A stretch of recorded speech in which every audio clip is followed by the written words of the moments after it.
All right, guys, happy Friday. We got one of our supersets on Friday this week. Is going to be our overhead pressing. It's going to be only 4 push press. It's meant to be a little bit heavier, okay? So 4 push press, and then we're going to go to 5 to 10 strict handstand push-ups or variations. So push press, reminder, find your grip, come under the bar, find that front rack position, all right? Remember, elbows aren't going to be in the full front rack really high because we're going to want to press. So about 45 degrees, have all your fingers around the bar. Stand up, feel that weight on your shoulders. Take a step back, big chest, dip into the heels, drive up at the top, okay? If it's light, you might link them together, or if it's heavy, you'll do what I just did, bring it down, reset, okay? If it's lighter, you might go one into the next, okay? But again, make sure as it gets heavier or you get tired, don't jerk the bar, meaning don't rebend your knees, all right? It's down, you're gonna feel a little bit of that press at the top.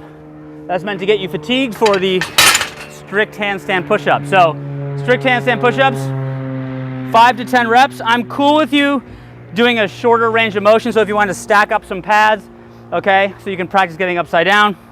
But remember, when you kick up, keep the chin tucked, tap the head, drive back to lockout. So don't rush between the 2 movements. Shake it out, get at least 5 per round. If you don't want to get upside down, you can always do the seated dumbbell press, okay, for a challenging set of 5 to 10, or you can always do some version of that down dog. Remember, for the down dog, always keep head between the arms at the bottom, touch the head forward, and drive back. So really feel that the shoulder moves forward and back every single rep. All right, so that's our superset for today. Let's talk about our conditioning. All right, guys, we got a tough little conditioning piece for you today. 20-minute time cap. I'm not going to go through the exact rep scheme. It's 2 rounds through. We're going to have double unders alternating with shoulder to overhead with a barbell and some gymnastic muscle up work. Okay, so the double unders, let's talk about that. This is meant to be a number, it's 50 reps as prescribed, but that's meant to be a number that you can do unbroken for most sets or 2 sets. You start breaking up when you get tired, but if you need to scale down that number, scale it down. You're going to be doing a lot of sets of these. Another way of thinking about it is do as many as you can do in 1 minute and then just move on, okay? So double unders, we always talk about, if you watch from the side, keeping your chest nice and tall, elbows are back, moving the wrists, okay? So again, elbows back, moving the wrist. You want to avoid straight arms, okay? I have been saying this every week. If you're doing singles, do slow singles, okay? You don't want to do fast singles because it's hard to transition into your double. So do slow singles, and when you're ready to try, keep the chest up and try to do a double. Okay, I say keep the chest up because you want to avoid doing something like that. Okay, so again, choose a number you're comfortable with. If you're not comfortable at all, you can do double the number of single reps. All right, shoulder to overhead. We did some of these. We did push press in the strength portion, so you can do push press if you want, or push jerk is a little bit more efficient if it's heavy, okay? But look how I'm linking those reps together.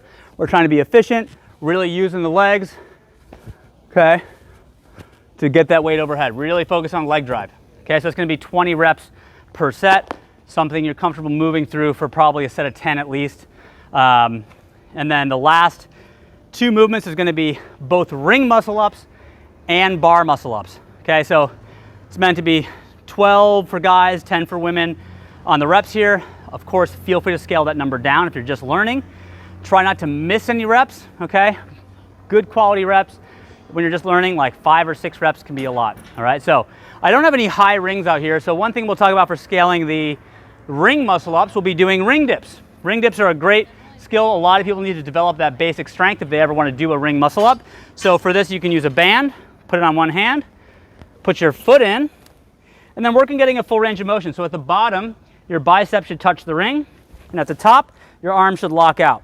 I like to tell people it's okay to use your foot for a little support as well at the bottom. We see often people get tired and they don't go down very far because they feel like they're going to collapse. So use that for some support, really work on good range of motion, okay? And that's a good scale, okay? If you know, I love doing the jumping ring muscle ups. If you have some rings, you can do a dip on your own. You can learn to jump into that ring muscle up, and then the dip is all you, okay? And so that's one variation. If you can't do the banded with rings, feel free to do some bench dips as well, okay?